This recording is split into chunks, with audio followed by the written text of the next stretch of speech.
Hey everybody, Mr. Covey here, and today we're going to be talking about volume, how to find the volume of solids of rotation, also called solids of revolution, and it's just a different way to get a three-dimensional solid. Okay, so for this first problem, we're going to find actually the surface area and the volume of it. It says that our region is bounded by the x-axis, the y-axis, x equals 7, and y equals 3. So let's sketch that region first. So it's bounded by the x-axis, the y-axis, y equals 3, and x equals 7. 1, 2, 3, 5, 6, 7. Okay, so it's talking about this two-dimensional region here. This is a rectangle. And it's saying we're going to form a three-dimensional solid by rotating this about the y-axis. That means around the y-axis. So we're going to take this rectangle, we're going to rotate it around the y-axis and see what shape we get. Okay, so I have a little visual here. So we took our region and we rotated it around the y-axis, and what we end up getting, if you look at this, is a cylinder. So you rotate that rectangle around and you end up with this hockey puck, this cylinder here. Okay? So I'll show you several different visualizations to help you see this, but we're rotating it through our paper around the y-axis and we're ending up with this cylinder. So let's sketch this cylinder real quick.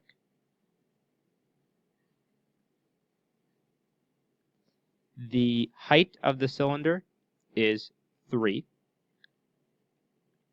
The radius of the cylinder is this length, because when it rotates around, that length is going to be your radius. So your radius is 7. And once you get that, this just becomes exactly like the other problems we've been doing. We know our height, we know our radius, we want to find the surface area and the volume of this cylinder. Do what we normally do and have been doing. So for our surface area, we need our lateral area plus 2 times our base. Our base is a circle. So 2 times pi 7 squared. And we need to add to that our lateral area, which is our circumference times our height. Our circumference is going to be 2 pi times 7, so it's going to be 14 pi times our height of 3. And we're going to add that to our 2 bases there, and together that'll give us our surface area. So our surface area is going to be 140 pi. It also asks us to find the volume. Volume is our base area times our height. Our base is a circle. Pi times 7 squared is 49 pi times our height of 3. Our volume is 147 pi. So the key to these problems is really just seeing what solid is made when that two-dimensional region is rotated in a certain way. Okay, I want you to skip ahead to number 3 here. Same idea. They're telling us a two-dimensional region here that we should sketch to start. They're going to tell us to rotate it in a certain way, and it's going to make a solid. Okay? So it says x equals -1, x equals 4, 2, 3, 4. Y equals 5. And y equals 2. And so this is the region they're talking about. It's the region bounded by those curves. It's the one that's in between those. And we're going to rotate it here around the x-axis this time. So notice that there's this gap here in between. So when we rotate it, that gap is going to kind of be in the center of this rotation. So unlike the first one, this isn't going to exactly make a perfect cylinder because of that gap. What it's going to end up looking like is this. So that outer region is going to get rotated, and it is going to make a cylindrical shape, but because of that gap is going to make a big hole in the center of this cylinder. So we're going to get this shape. Okay? It's kind of like a donut. So let's sketch that, and then we can find the volume of it. So it's a cylinder with a hole in it. Let's try and sketch that to the best of our abilities here.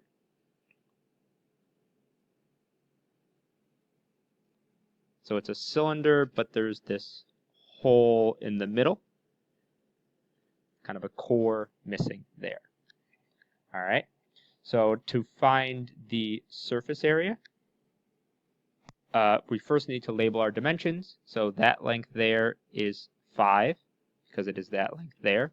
And then we're going to have an inner radius and an outer radius.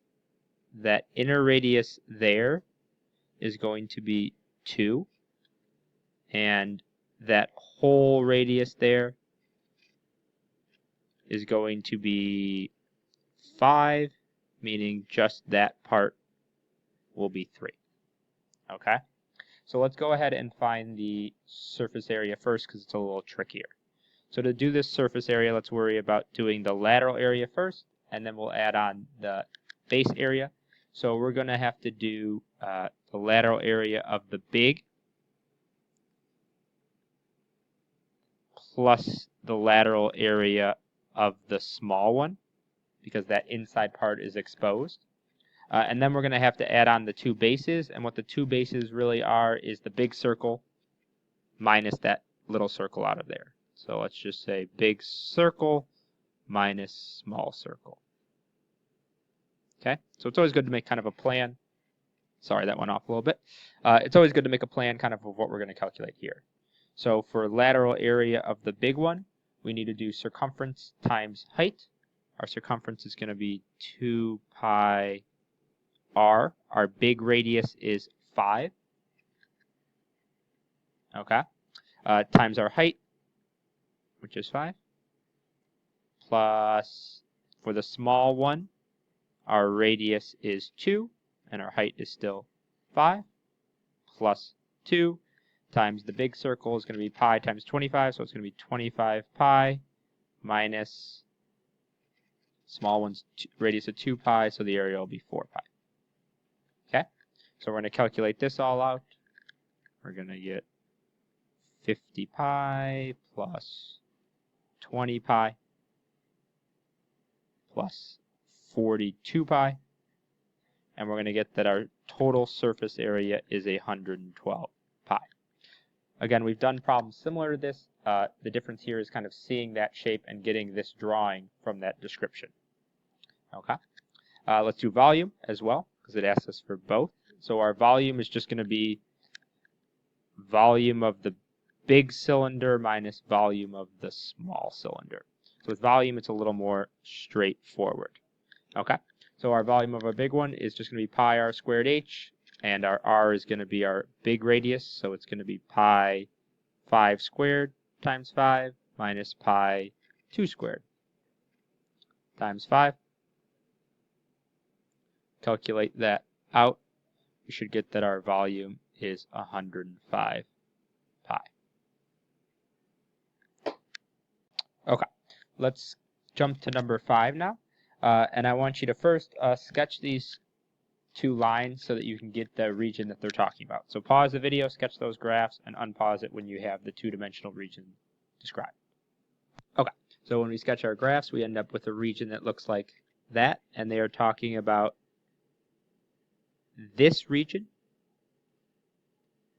being rotated around the x-axis to make a solid. So this is a little tricky to see what solid this would make, but if we divide it in half, so let's divide it in half right down the middle and just consider this green region. If we took that green region and rotated it around the x-axis, let's look at a little thing to see what shape we would get. So we take that triangle and rotate it around the x-axis, and what we actually get, you'll see, is a cone. So you get that cone there, and so if you go back to our problem, this part is going to rotate around down here and make this cone, and then this part is going to rotate around down and make a cone as well. So we're going to end up getting kind of 2 cones pushed together. We'll call it a double cone. And that's our shape that we're dealing with, our solid. The two cones are exactly the same, which is nice. So basically to find the surface area, since the two cones are pushed together, we just need to find the lateral area of one of the cones and then multiply it by 2. Okay, so the lateral area of one of the cones is going to be pi RL. Let's get some measurements down here. Okay, so the cone is formed from that triangle. That's going to be our radius, and that is 6. Okay, our height is 4, and we still don't know what amounts to our slant height of our cone, L, but we can just do Pythagorean to figure out that. So 4 squared plus 6 squared equals L squared. Solve that out. L equals 2 root 13. Okay, so we want to find our lateral area. We're going to find our lateral area of, our total surface area, find our lateral area of one of our cones and multiply it by 2. We know our radius is 6. Our slant height is 2 root 13. Multiply that all out. This will give us our surface area. So we should get 24 pi root 13. Again, why don't we have to consider anything besides the lateral area is because the two cones are pushed against each other, so those base circles of the two cones are covered up and are not part of our surface area. To find volume, we're going to do the same thing. We're going to find the volume of one of those cones and we're going to multiply it by 2. So we need to do 1/3 pi r squared times h. Remember that we use h and not slant height. We use our regular height. But then we have 2 of these cones, so we're going to multiply it by 2. Calculate that out. We should get 48 pi for each of them, but there's 2 cones. It's a double cone. So our total volume is going to be 96 pi. Okay. Okay, last one I'm going to go through with you. First, if you could just cross out that there. That shouldn't be there. Okay, and I want you to go ahead and sketch this region. Pause the video, sketch it, and then unpause it. Okay, so that's the region we should get there, that red region. And we're rotating it around the x-axis, so we're spinning it around like that. This one might be a little frustrating for you guys, but you got to do it. And if we look at our picture, what we end up getting is a solid that should be familiar to you. It is a frustrum, and we need to find the volume and the surface area of that frustrum. Okay, so stick with me here. Let's sketch a little picture first. So we have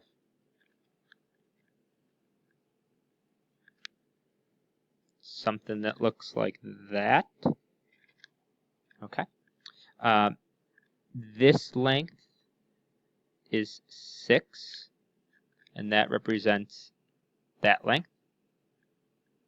So that the height of our cylinder on the inside there is 6. That's 3, which is that length. This length is 2. And if we do Pythagorean with the 3 and the 6, we get that that length is 3 root 5. So you can do that Pythagorean off to the side. Okay, so I'm going to get you set up here, but then I'm going to want you to finish this for homework and bring it into class, and we will talk about it. But for our setup for our surface area, we really want to find the lateral area of the cylinder, of that inside cylinder, plus the lateral area of the frustrum, which you should know from earlier in the chapter, plus the base areas. So we're going to have a circle and then that circle minus a circle over here. So go ahead, start with that, find the surface area and then the volume, and we will talk about it tomorrow in class. And that concludes the Solids of Revolution video.